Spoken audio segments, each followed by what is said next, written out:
day right off with, nobody gave me a program. I believe Brian Judd was first up. Candidate, was a candidate from Barry. Is Brian Judd hiding here somewhere? My name's Brian Judd, and I want to thank Mark for inviting me to speak here today. It's an honor and a privilege to be here to speak in front of like-minded people like myself, and I'm very grateful to be here. I was born and raised in Barrie. I have some notes. I don't know if I'll use them or not. I was born and raised in Barrie.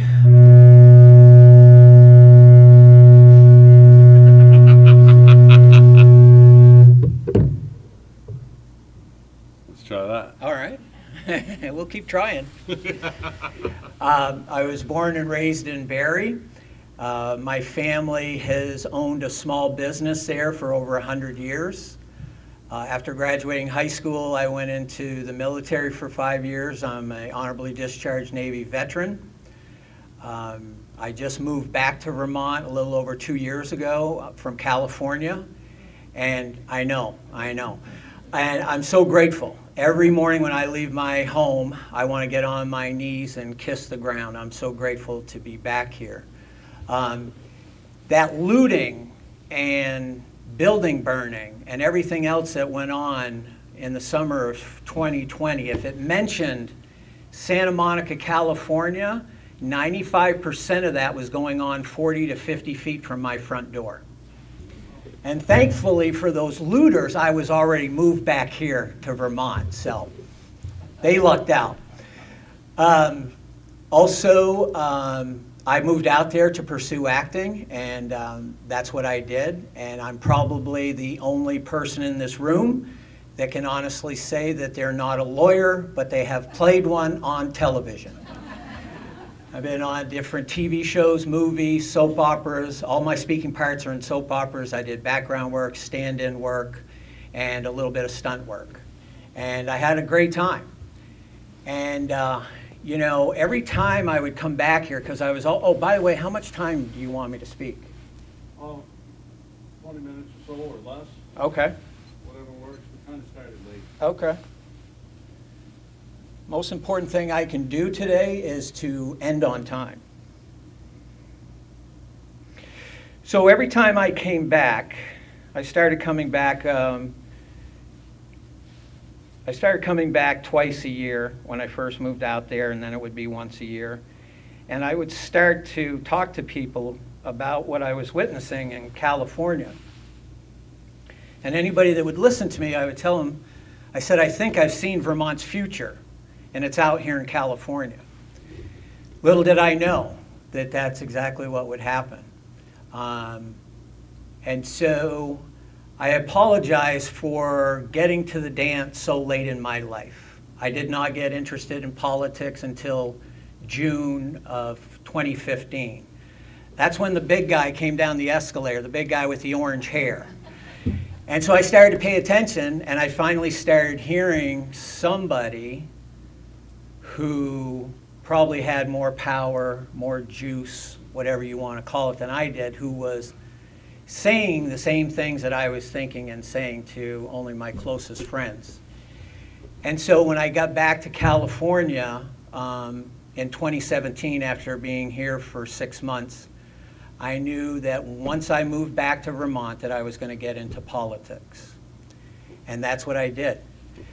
So I ran for the Ward 2 seat for the Barrie City Council this past March, and I lost by 38 votes.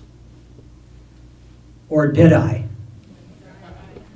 Over the course of that day that I was out there for those 12 hours in that very cold March day campaigning up to the very last minute, I had over 30 people come up to me and tell me that their ballots had been rejected 1 to 3 times. My ballot got rejected. I went in, I voted at about 5 after 7. My ballot got rejected once. And, you know, at these they're called vote tabulators. They're not voting machines. And the people in charge want you to be very clear of what they are. They're vote tabulators. That's really important to them. Language is very important to these people. And so they have a person overseeing each one of these vote tabulators. And so mine got rejected, and I said, am I doing something wrong? Do I need to flip it over? Do I need to turn it around? She goes, no, it doesn't matter. And so I put it in, and it was accepted. And didn't think anything about it. Then, as I said, over the course of the day, over 30 people coming up to me from 7 in the morning till 7 at night, telling me that their ballots had been rejected 1 to 3 times. So a friend of mine who's been involved in politics for about 15 years, he was working the polls, and I came in and I said to him, I said, all these people are coming up to me. He goes, oh yeah, we had problems all day long in here with ballots being rejected. I said, really? And he goes, yeah, both machines were rejecting ballots. Now, see, I thought it was just the one vote tabulator. Because when we go in and we fill out our ballots, and we've got somebody over here with a vote tabulator that's mail-in ballots only, and then we have this other vote tabulator over here that's for people who are showing up in person. And so at some point, both these machines were rejecting ballots multiple times throughout the day. Then they even switched the machines. Haven't got to the bottom of that yet. They switched the machines, and then this friend of mine went on to tell me, he goes, yeah, I mean, this has been going on for all 15 years that I've been involved in politics. I said, well, this doesn't seem right. And this was the first person that uttered this word. No, this is normal. So this is normal. Later on, I went through the owner's manual for the AccuVote OS tabulator, vote tabulators. And there's nothing in there that says that it's normal for a vote tabulator to reject ballots multiple times. So I contacted the city clerk the next morning, and I told her what happened, and I said, I want a recount. And she says, well, you don't qualify for a recount. You didn't meet the threshold of 5%. You lost by 8%. If you would have lost by 5%, we would have given you an automatic recount. I said, okay. And she said, if you did meet that 5%, we'd go ahead and recount those ballots again with those same vote tabulators. And I said, you know what, that's insane. Why would I want the same vote tabulators counting these ballots that we had problems with for 12 hours on voting day in March 2021? You had problems with both machines. You've been having problems with these machines for 15 to 20 years. Why would I want to have those same vote tabulators count these ballots again? I said, I want a hand count. She goes, well, you can't have one. The only way you can have a hand count is you need to get involved with the legal system. And so a friend of mine who's a lawyer, a real lawyer, not like me, a real lawyer, said, why don't you offer to pay? Why don't you offer to pay to have these folks hire some people to hand count these ballots? Who loses? Okay? You know, I don't know, the Vermont economy could use a nice little injection of $1,000 to $1,200 maybe. We'd finally get to the bottom of this. They said, no, we can't do that. And so I said, well, I guess we're going to court. Now, after not living in my hometown of Barre, Vermont for 25 years, the last thing I wanted to do was bring a lawsuit against my hometown. But I had no choice. I really had no choice, because I believe now how I believe then that I was in the right. And there's nothing better than being on the right side of something. Thank you. When you have this unbelievably unwavering trust in what you're doing, nothing can touch it. And so that's what I did. So I went about this process, and they tried to have it dismissed, and the judge denied the dismissal. I started contacting the Secretary of State. I opened up a dialogue with the Director of Elections for the Secretary of State. I was almost delusional enough to think that myself and the director of elections for the Secretary of State were becoming friends. That's what I thought. And we were going back and forth and, you know, exchanging different information. And all of a sudden, something really, really important happened. Does anybody know anything about Windham, New Hampshire? Okay. Show of hands. Show of hands. Oh, I'm so impressed. I'm so impressed. I'm so grateful that you guys know about Windham, New Hampshire. And so, in late May of this year, someone sent me an article from the Manchester Ledger. I think that's the newspaper, Manchester, New Hampshire. And, pardon me? Union leader. Thank you. And any corrections coming from the crowd, I welcome them. Please do. I appreciate that. And so here's this article, and they're talking about the November elections of 2020.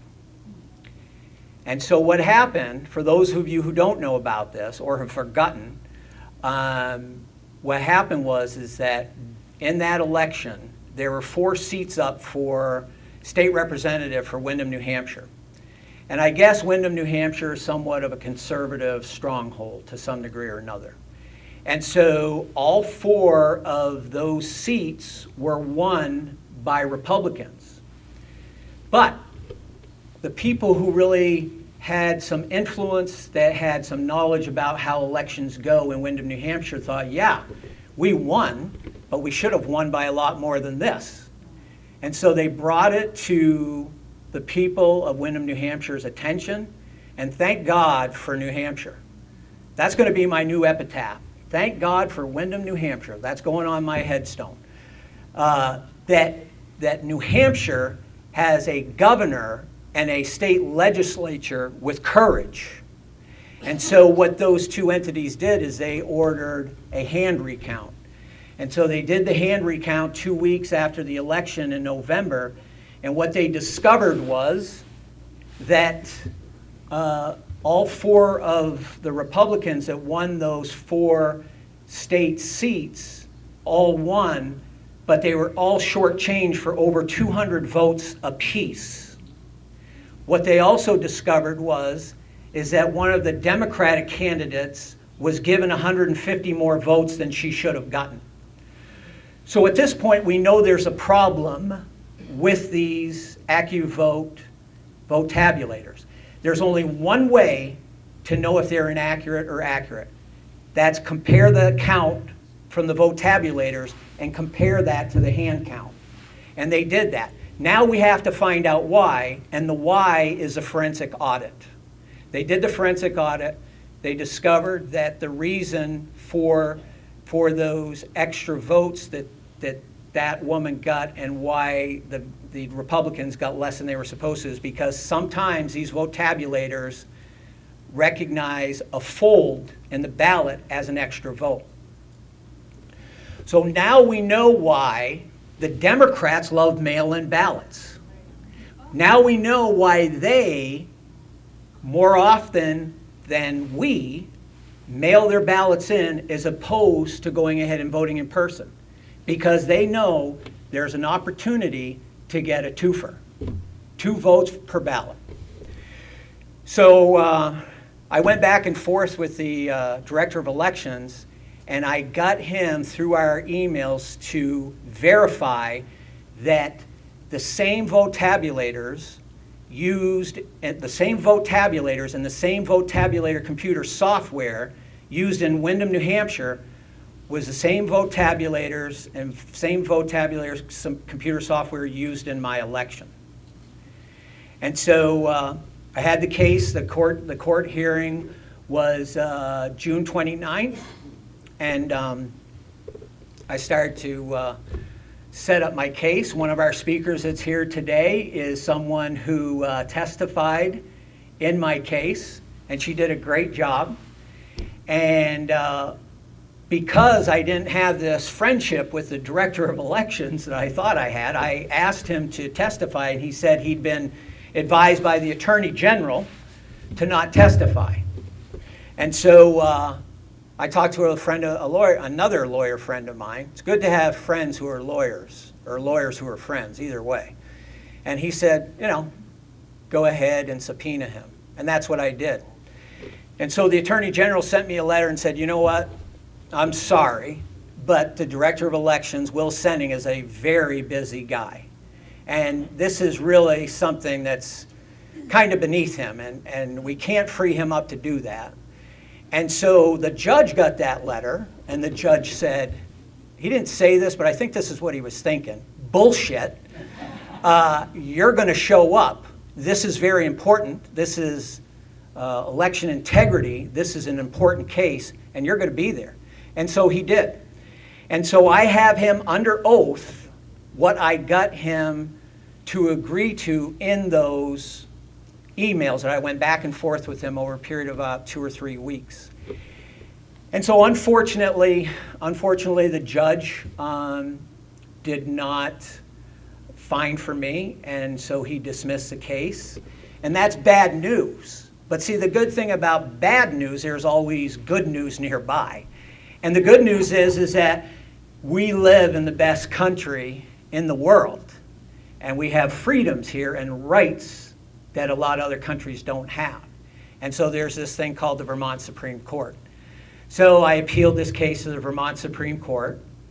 And right now, not right now, but after I leave this event today, I'll go back to my home and I'll start back working on the brief that I'm writing and that I'm going to submit to the Vermont Supreme Court on November 10th. And, I'm here for the long haul. I'm not going anywhere. I don't know if any of you people know about Hope Cemetery. It's a pretty famous cemetery here in Vermont, in Barre, and people come from all around the world to go in and look at this magnificent carving that these folks have done with these different headstones. And the only place I'm going is Hope Cemetery. That's it. I'll go on a vacation here or there, but I'm not moving from Vermont. This is my home. Vermont still can be saved, and I'm here till the end, okay?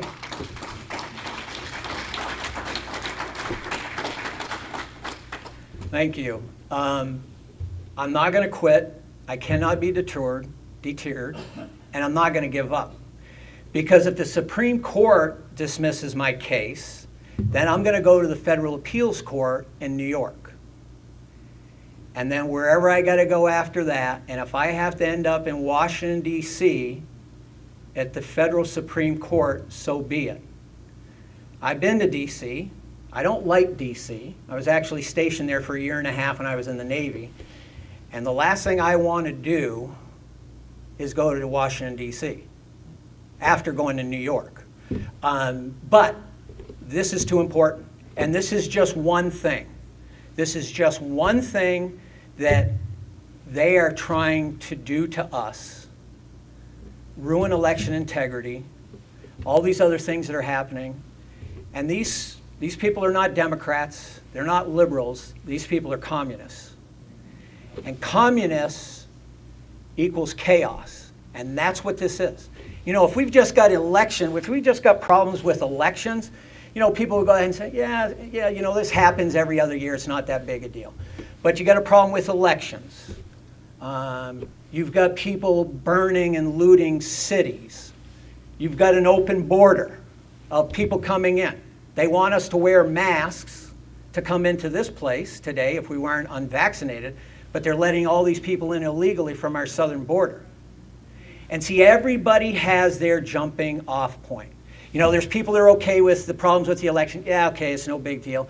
But they're all bent out of shape about the illegals coming in from the southern border. Now they're starting to move over towards we are.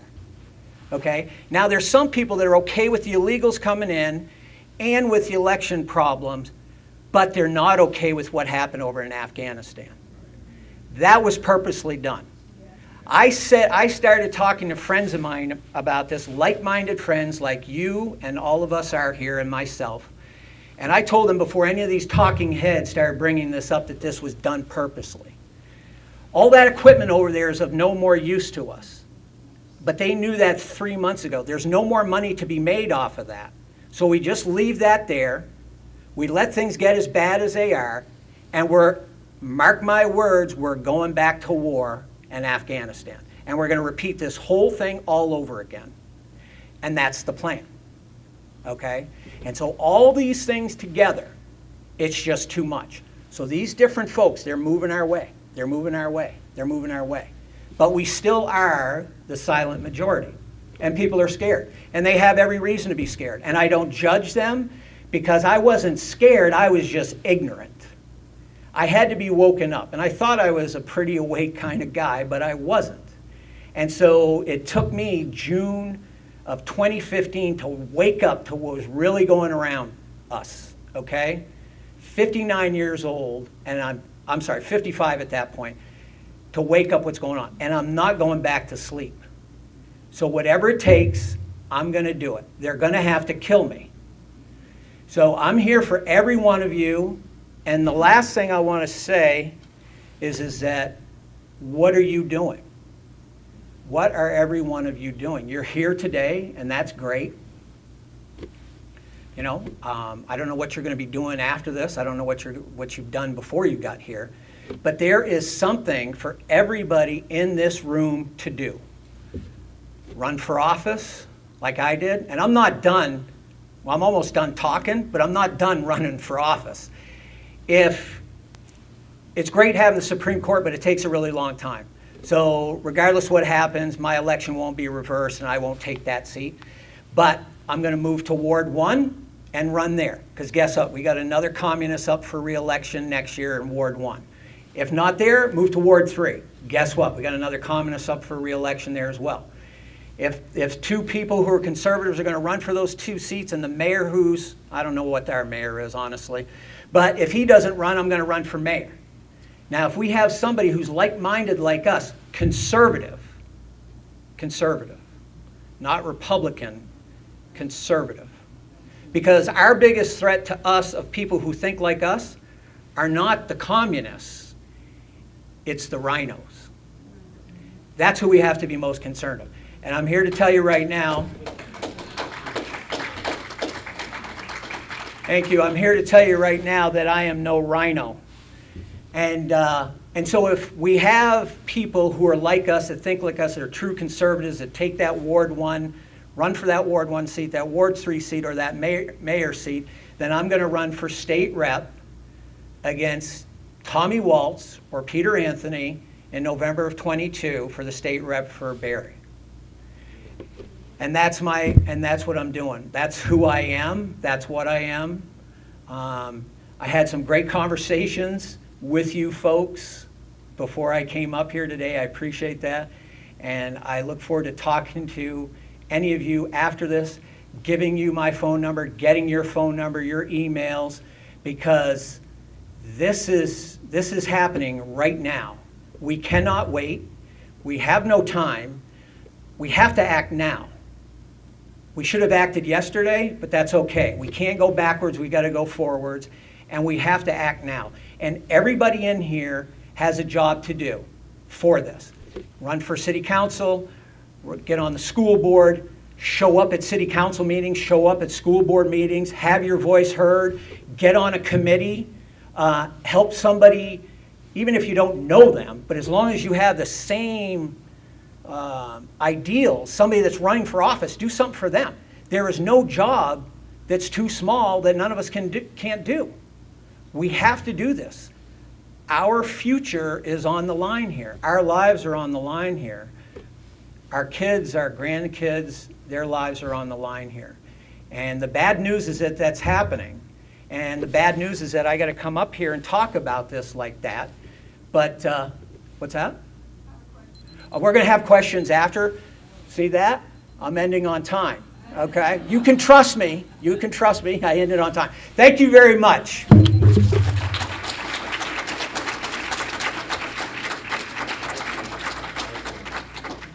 But the election results, I was on the Board of Civil Authority, had been on there since 2001, so I knew the clerk, I knew the other 4 board members quite well. I was familiar with the select board. I liked everybody.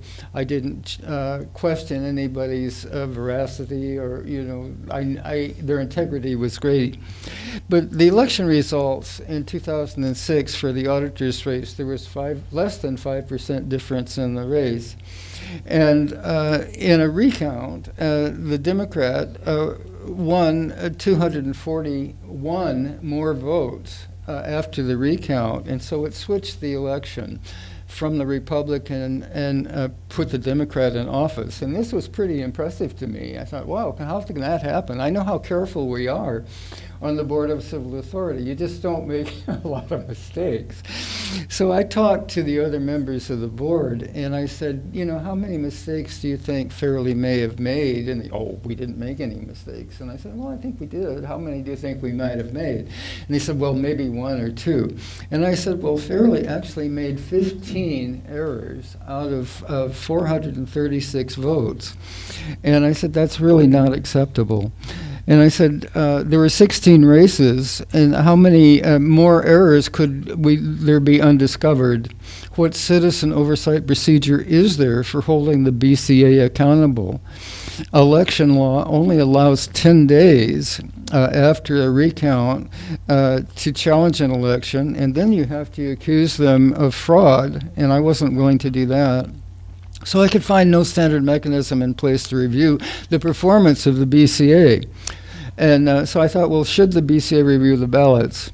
And so I sent out an email to members of the board, and the important part is that Larry Martin said his suggestion was that we should find how this happened, and by recounting as required in order to get all the facts here, as each count was signed by a team member, we can see how this happened. Larry and I will be happy to volunteer our time as necessary.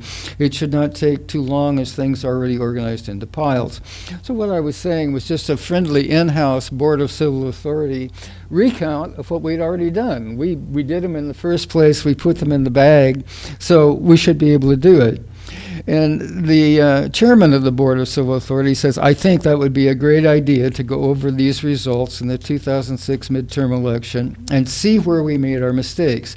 Now notice the date on here is December 26th. I think the announcement of the recount was like December 21st. And since she says, I believe she's on, this is Georgette, who's our clerk. She said, I believe she's on vacation this week. We back to work on the 2nd. So that really it takes a lot out of that 10-day recount time limit. So it isn't really conducive to the public being able to discover what happened. So anyway, the town clerk did agree to review the ballots, but later informed that the election law requires that ballots be sequestered for 22 months, and I'd need a court order to see them. So I thought about this for a while. I said, I don't want to do that. But I thought, well, but after 22 months, the ballots are going to be released, and so we can look at them at that time. And so by the time of the next town meeting, I decided to question the voters to get a sense of the meeting on reviewing the ballots after the 22-month period. Well, I confronted the town clerk just before the meeting, and she said, I can't do that because there's press here, and it will make us look bad. I thought, my goodness, here's a clerk in the town doesn't want the voters to know how she performed. So I made her promise to release the ballots to the BCA after their release. Then near the end of the 22 months period, I called her and she said, hi, Tim, I've been expecting you to call. Don't worry, I gave you my word to show you the ballots. I wouldn't go back on my word. But then the following day, the chair of the BCA, this is Mary Harris, called me to tell me that the Secretary of State had informed the clerk that only by court order could she release the ballots. They had to be destroyed. Well, after being told that I needed a court order, I talked with the clerk, who expressed willingness to give up the ballots, however, was prohibited by law without a court order. And I suggested that I might apply for a court order. And she said, go ahead, if that's what you want to do. I don't mind. So I did. They had to be destroyed was the language we used. And if you look at the article.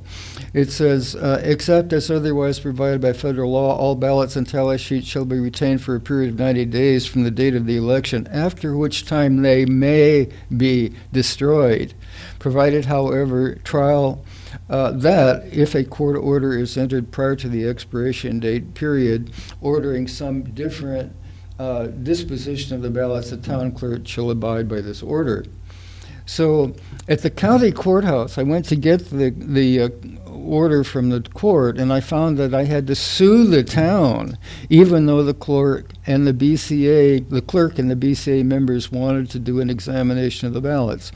The Orange County clerk advised me that there would be no cost to the town, as there would be no contest. There was a $79 fee to the sheriff to deliver the papers. So here was my request: requested expedited hearing, request emergency hearing action that the destruction of the 2006 Fairleigh ballots be stayed.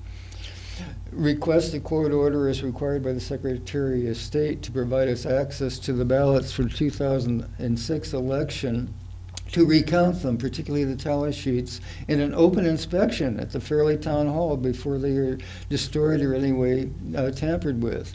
The purpose being to see if the vote totals as tabulated are in agreement with the actual ballot count in all the races, and to learn, if possible, how errors may have happened, to verify the integrity of the voting process in Fairleigh.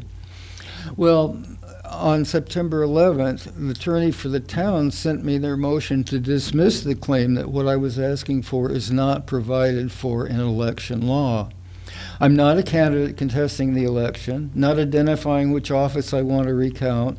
Time for the recount is long past, the 10-day period provided, and asking the court to create a whole new category for research and educational purposes 2 years after an election. Well, this should be addressed by the legislature. Conclusion. Plaintiff complaint fails to allege any facts under Vermont law for the court to order a recount of the 2006 election. The facts as alleged are sufficient on their face to deprive the court of jurisdiction for the relief requested. Therefore, the town of Fairleigh respectfully requests the honorable court dismiss the plaintiff's complaint. Well, the state of Vermont says exactly the same thing. The town has opposed Mr. Price's request, arguing that access to ballots is strictly limited by statute, and there is a specific process controlling recounts. Mr. Price's request is inconsistent with the statutes involved.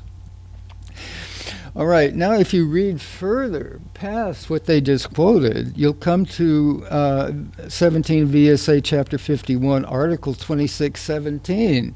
And that's what it says: jurisdiction of Superior Court. In all cases for which no other provision has been made, the Superior Court shall have general jurisdiction to hear and determine matters relating to elections and to fashion appropriate relief. Doesn't that pretty well cover the ground?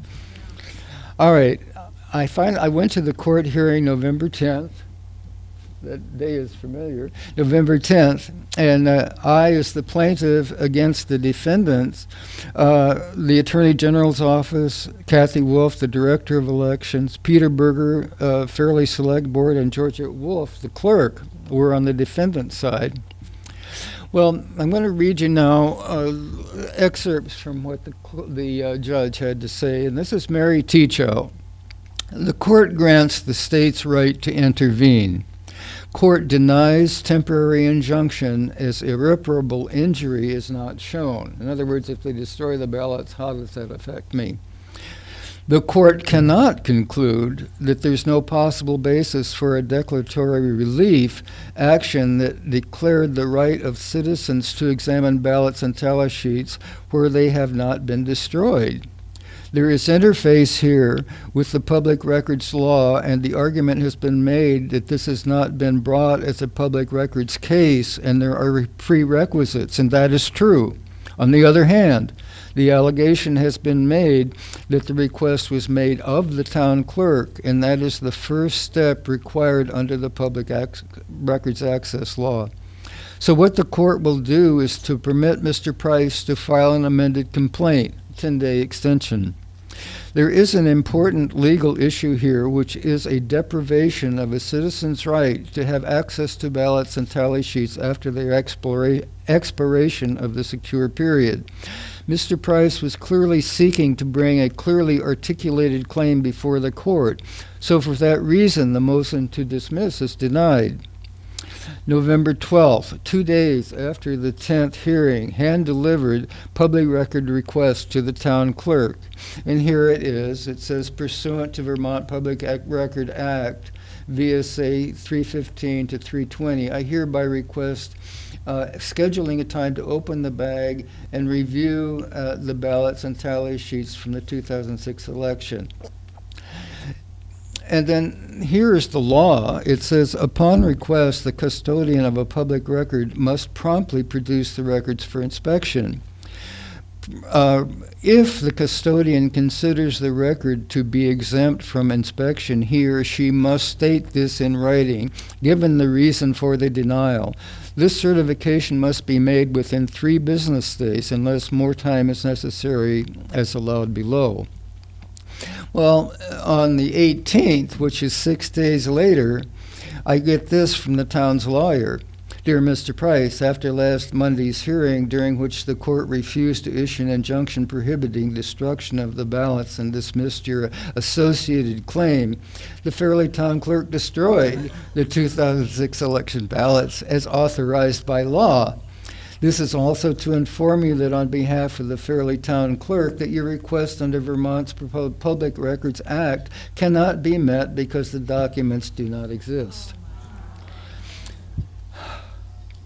So I amended my complaint, and it says, as the court has not dismissed my case, but has advised me to amend my claim, I do so by requesting a court order as required by the Secretary of State to provide access to the public records. I identify it here, public records, being the ballots from the 2006 election, to examine them, particularly the tally sheets.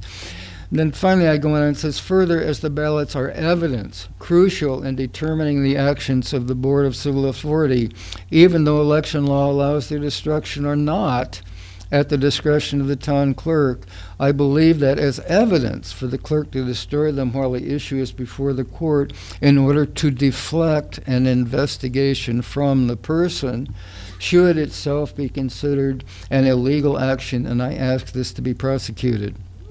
Response from the town attorney.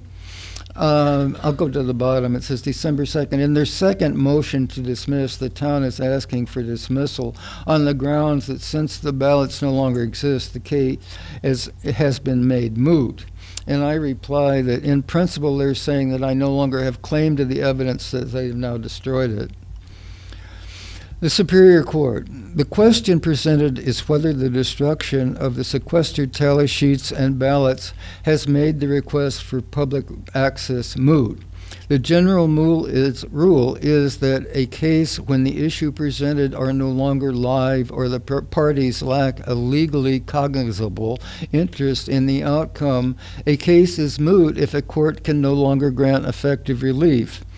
Mootness generally results in dismissal of the complaint for lack of jurisdiction. However, there are several exceptions to the mootness doctrine that permit review under certain circumstances, even when the case is otherwise moot. One of those narrow exemptions permits review in cases where the challenged action was capable of repetition yet evading review, meaning cases where the challenged action was in its duration too short to be fully litigated prior to its cessation or expiration, and number 2, there was a reasonable expectation that the same complaining party would be subject to the same action again. Originally, Mr. Price made the anticipatory request to have to have public access to the ballots and tally sheets from the 2006 election once they became unsealed and prior to their destruction. After the sealing period expired, the ballots remained undestroyed in the possession of the town clerk, but a request for public access had been made by the filing of this case. The request was clarified by the court on November 10th as one under the Public Records Act, and the court provided Mr. Price with the opportunity to formalize his request under statutory procedures. Subsequently, the town destroyed the documents and claimed an inability to comply with the Public Records Access. These are factual circumstances now presented by the case and must be used in analyzing the motion to dismiss. There is no question that if no request for access to the ballots had been made prior to November 10th, the town clerk would have been authorized under VSA 2590 to destroy the records on that date if there is no reason for the material to be retained any longer. The statute clearly authorizes the town clerk to destroy them. In the case as it now presents itself, the town clerk destroyed the records after having clear notice that a citizen was making a public records request for existing undestroyed election material no longer subject to sealing.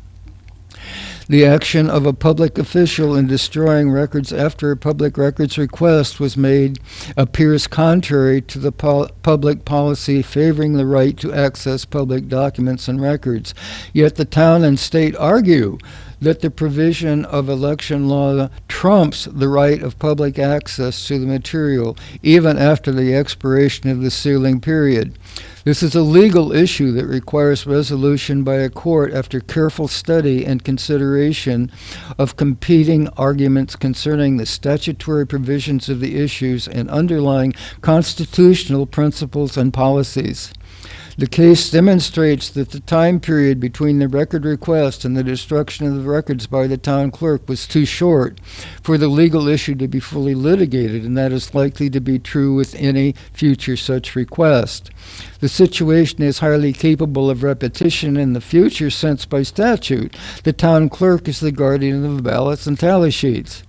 Given that the state of Vermont has intervened in these proceedings and takes the position that a citizen has no right to access the election materials, there is no reason to believe that the town clerk will not follow the same course of conduct in the future in response to another request for access to the ballots and tally sheets, capable of repetition yet evading review.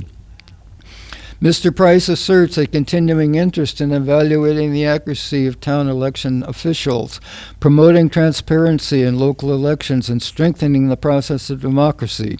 There is reason to believe that Mr. Price will request access to ballots and tally sheets following future elections, that the Fairleigh Town Clerk will follow the same course of conduct as in the present case, and the parties will become involved in the same controversy again.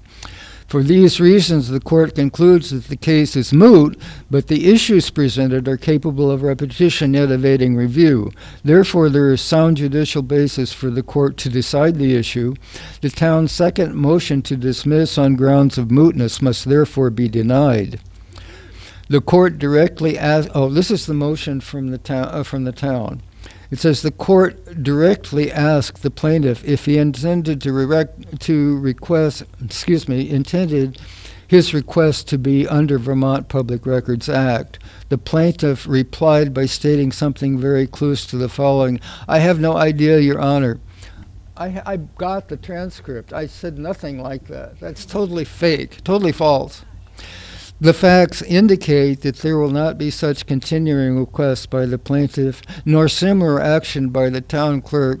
Starting with the 2008 general election, the town will use an electronic ballot counter. Thus, as a matter of fact, the possibility of human error the plaintiff wanted to examine will not occur in the future. This means that the events underlying the plaint are not capable of repetition, as stated by the court.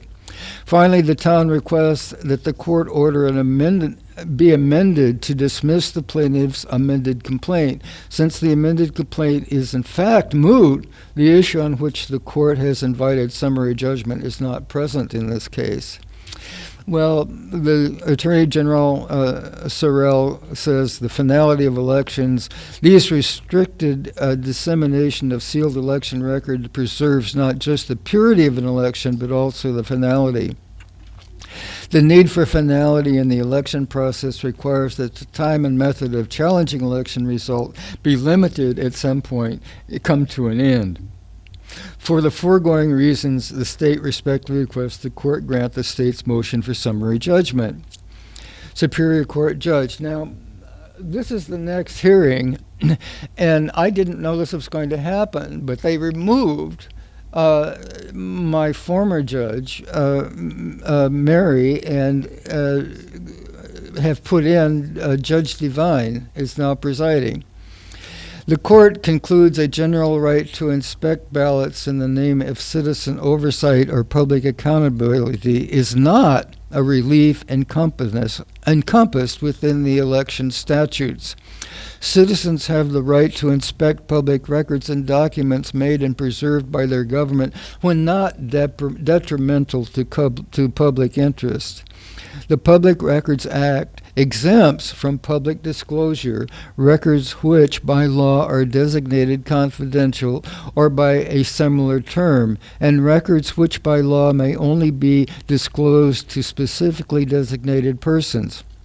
Given the care with which the legislature specifically crafted procedures for the sealing, storage, and transportation of ballots are among those records which by law may only be disclosed to specifically designated persons.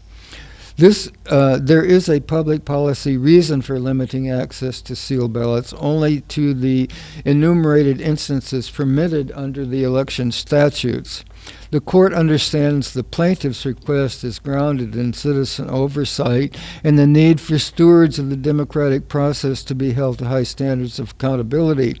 And in the end, the motives of the seeker are irrelevant to the right of access itself. The legislature imposed such strict time frames for recounts and other challenges precisely to prevent examination of election results months or years after the fact.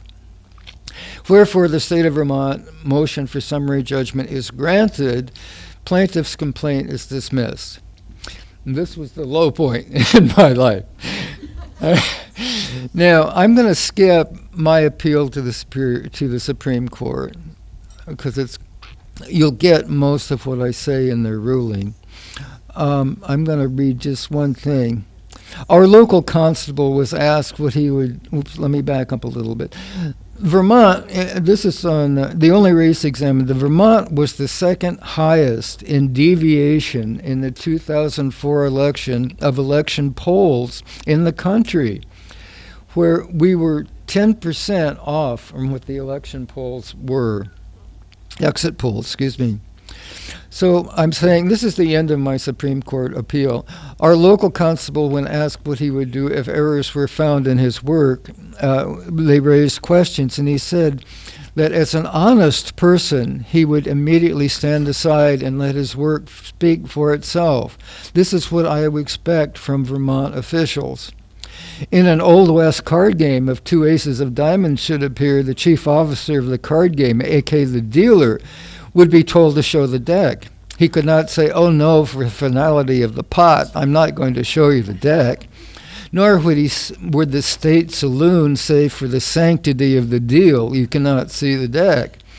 No, they had transparency. Either show the deck or get shot. Common sense.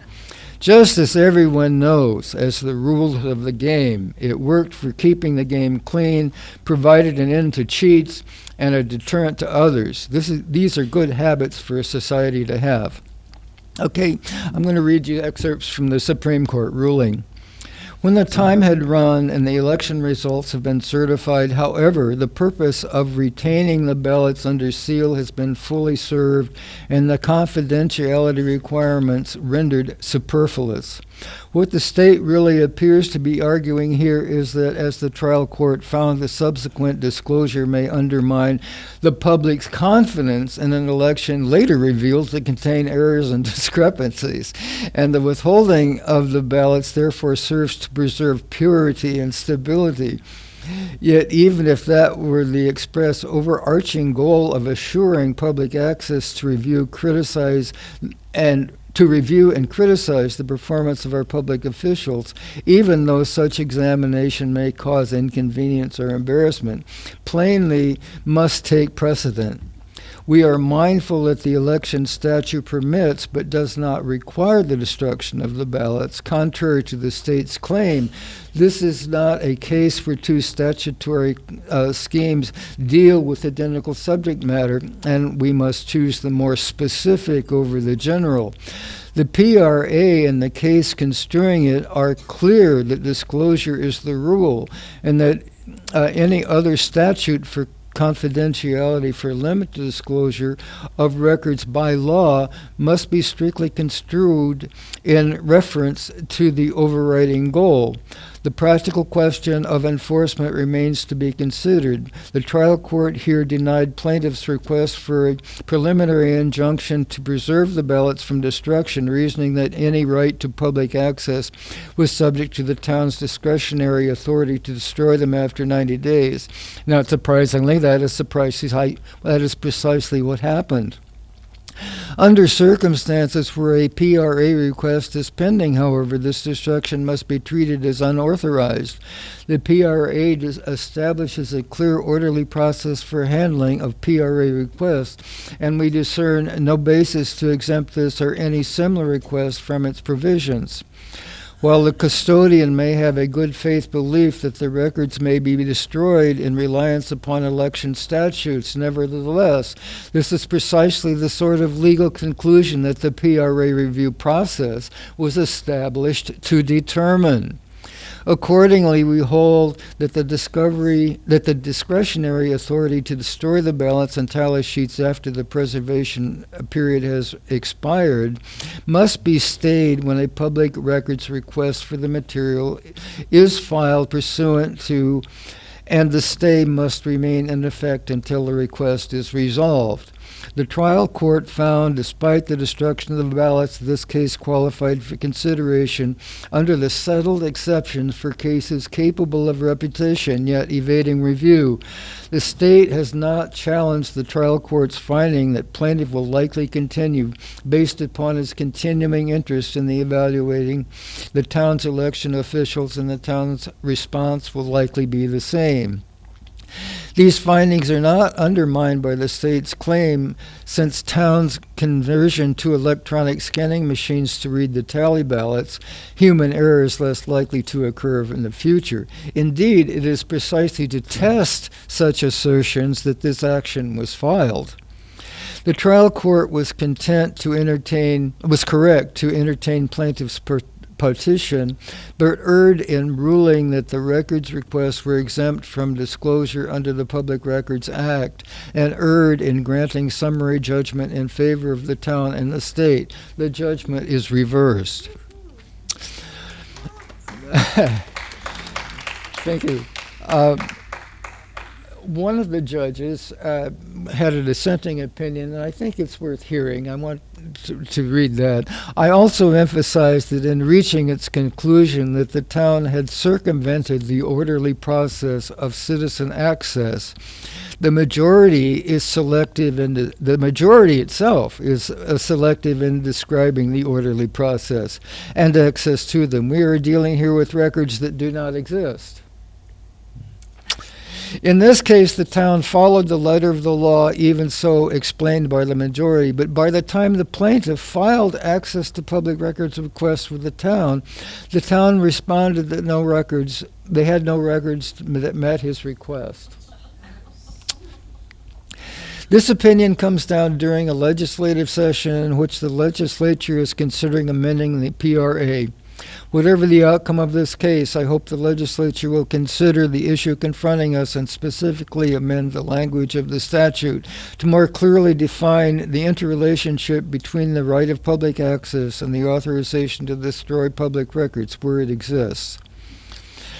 I went to a hearing with the Senate Committee on Government Operations, and I testified there was a great deal of interest and discussion about this case. Senator Doyle, the longest-serving senator at the time, expressed amazement that the citizens were prohibited from re-examining their own ballots.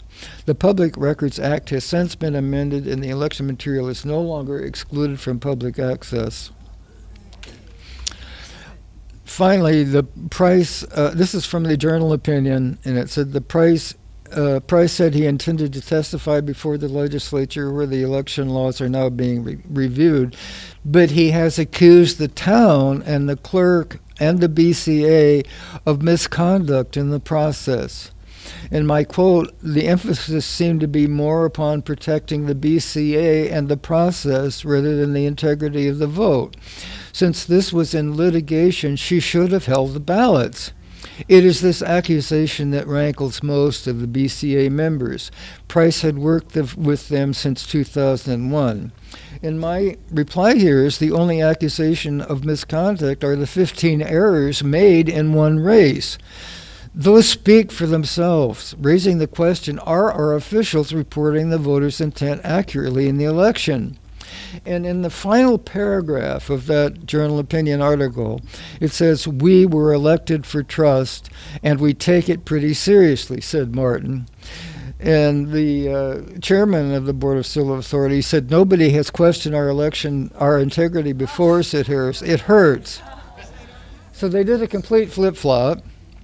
And then here it is. On appeal, the Supreme Court concludes that the trial court was correct to entertain plaintiff's petition, but erred in ruling that the records requests were exempt from public disclosure under the PRA, and erred in granting summary judgment in favor of the town. Accordingly, the court reverses the lower court decision. So that's the end. Now, what I have left here are a couple of pages of recommendations from what I've learned in this, but I'm willing to put this off to later if you would like to go ahead.